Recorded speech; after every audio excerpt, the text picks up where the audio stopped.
episode. It's the weekend and it's Sunday, so I have another review for you. So as you are, or maybe where I have been away, and I've come back in force. Obviously, we had Abigail yesterday, and now we have Boy Kills World. Yes, Boy Kills World.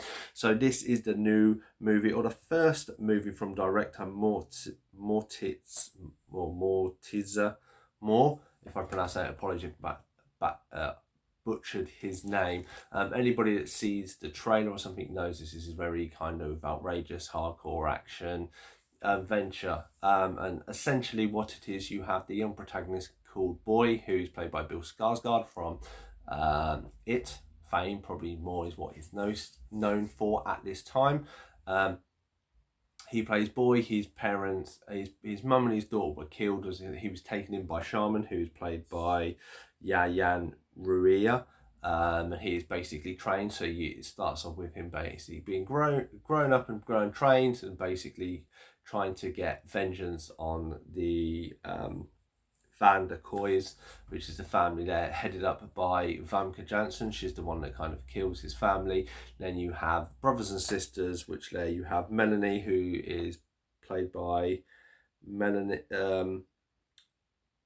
I've written the name down wrong. Oh, she's played by fairly famous actually. Glenn, her husband, who's played by Charlotte Copley. And then the other brother Gideon, who's played by Brett Glenman, who's from Stranger Things, and then obviously Famke Janssen of X-Men fame. She plays Hilga. And yeah, it's basically the story of him trying to get vengeance for it, stuff not going right, and it leads down a funny kind of insane route. Obviously the young lad or boy, he is unfortunately deaf and he is mute, so he has a voice actor, or he is voiced over by H. John Benjamin, who plays the voice of Archer. It took me forever to figure out who it actually was when I watched it, but yeah, he does his voice monologue, and there's a lot of other stuff going on. It's quite crazy and out there, but I really liked it. It was, if you like the trailer and you can kind of open your world that this is a crazy world and a lot of stuff happens in it, then you'll enjoy this movie, and there are a few good twists and turns that I enjoyed.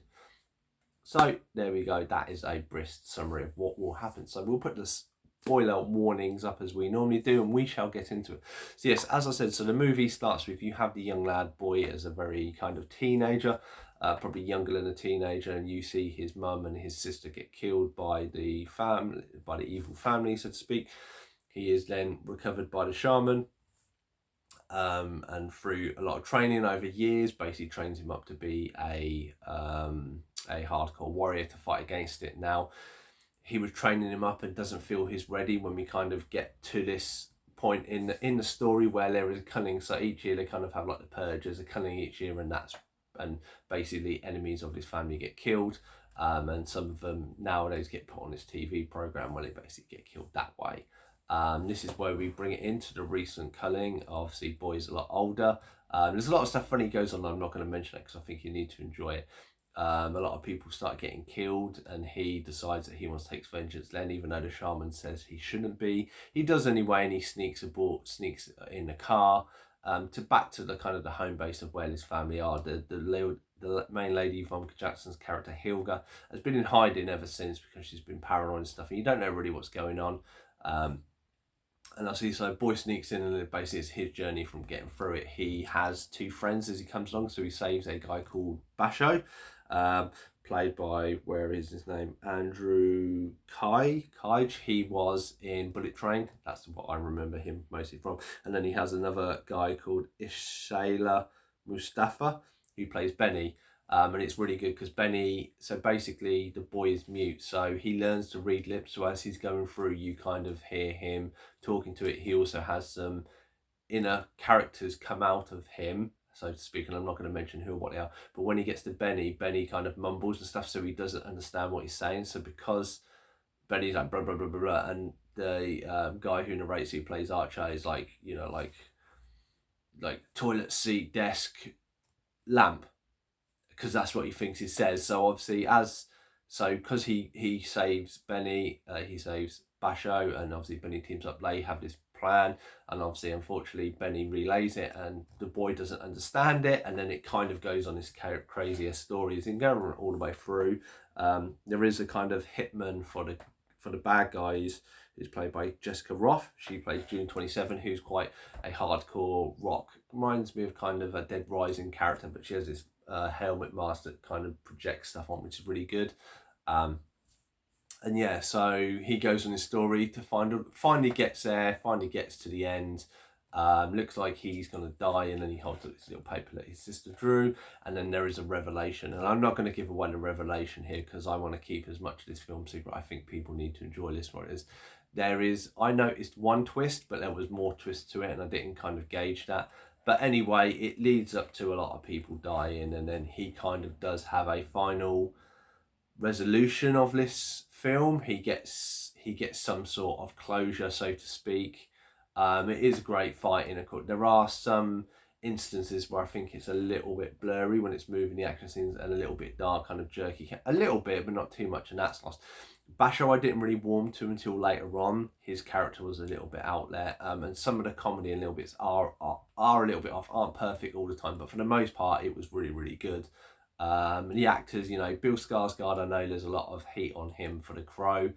I think he must have done this movie because it says 2023 before that, and to be honest, he is brilliant in this. And I think that maybe someone had the wrong idea of what the new Crow should have been, but we will leave that separate side of things because that will be another video later on down the line. But yeah, I mean, the cast are all really good in this. It is a very zany out there. If you go into this, that it is very far-fetched, people very kind of John Wick killing, maybe extreme John Wick killing, but there is in a world where it isn't set in kind of modern day. It's this kind of future, kind of, I don't know, kind of Brazilian village, town, place that they kind of have created this world. So it's kind of futuristic, kind of fictional. So you kind of taken that, and I think everything is done really, really well. The director did a really good job. As I say, there's a few bits where like the comedy doesn't mix. There are a few points where just the story did get a little bit boring. I say, in some of the jerky hands and stuff, it wasn't the polished film it could have been, and I think maybe the story needed a little bit twists and turns, or better writing in places, or like even like Sharlto Copley's character, he's not in it that long, and I think knowing what he has done, he isn't given enough time to shine in his character. He's just going with the writing and everything it is, but it is what it is. But yes, I would rate this movie 8.2 out of 10. Yes, I think it's one of the first movies I've rated over an 8. I found this an absolutely lovely watch. There is a bit after the credits scene.